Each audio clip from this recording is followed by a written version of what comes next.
কোচবিহার ঘুঘুমারি কদমতলা এলাকায় অভিষেকের জনসভার সভাস্থল পরিদর্শন করলেন তৃণমূল কংগ্রেসের জেলা সভাপতি অভিজিৎ দেব ভৌমিক, উত্তরবঙ্গ উন্নয়ন দপ্তরের মন্ত্রী উদয়ন গুহ। পাশাপাশি এদিন সভাস্থলের নিরাপত্তা খতিয়ে দেখেন পুলিশ সুপার সন্দীপ কাররা, অতিরিক্ত পুলিশ সুপার কৃষ্ণগোপাল মিনা, তন্ময় মুখার্জি। জানা গেছে বলরামপুরে নয়, অভিষেক বন্দ্যোপাধ্যায়ের জনসভা হচ্ছে কোচবিহার ঘুঘুমারি কদমতলা এলাকায়। কোচবিহারের নাটাবাড়ি বিধানসভা কেন্দ্রের বলরামপুরে হচ্ছে না তৃণমূলের সর্বভারতীয় সাধারণ সম্পাদক অভিষেক বন্দ্যোপাধ্যায়ের জনসভা। শুক্রবার রাত থেকে কানাঘুষো শোনা গেলেও শনিবার এ বিষয়ে সভা না হওয়ার কথা পরিষ্কারভাবে জানিয়ে দেয় তুফানগঞ্জ ১ নং ব্লক তৃণমূল কংগ্রেস কমিটির সভাপতি সিদ্ধান্ত মণ্ডল। পাশাপাশি সভাস্থল পরিবর্তন করে ঘুঘুমারি কদমতলা এলাকায় অভিষেকের সভা হবে বলে জানিয়েছিলেন তিনি। এদিন সভাস্থল পরিদর্শন করলেন অভিজিৎ দেব ভৌমিক। তিনি জানিয়েছেন ভোট রক্ষার এই লড়াইয়ে তারা সবাই একসঙ্গে রয়েছেন, সমবেতভাবে এই লড়াই জিততে হবে বলেও জানিয়েছেন তিনি।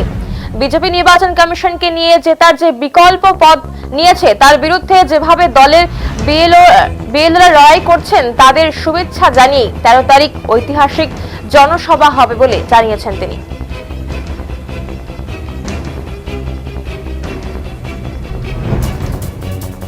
সাধারণ সম্পাদক শ্রী অভিষেক বন্দ্যোপাধ্যায়ের যে জনসভা প্রথমে বলরামপুরের মাঠে হওয়ার কথা ছিল, সেটাই স্থান পরিবর্তন হয়েছে কোচবিহার ১ নং ব্লকের ঘুঘুমারি অঞ্চলের কদমতলা খেলার মাঠে।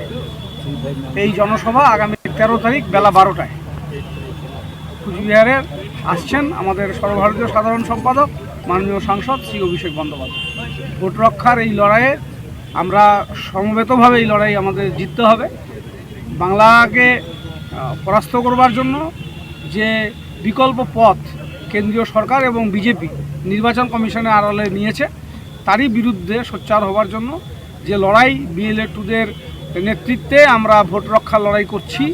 সমস্ত বুথে বুথে আমাদের সহায়তা ক্যাম্প, সমস্ত হিয়ারিং ক্যাম্পের পাশে আমাদের দলীয় কর্মীরা যেভাবে কাজ করছেন তাদের প্রত্যেককে শুভেচ্ছা অভিনন্দন জানিয়ে আমাদের আগামী ১৩ তারিখের ঐতিহাসিক জনসভা হবে বাংলার ভোট রক্ষার লড়াই।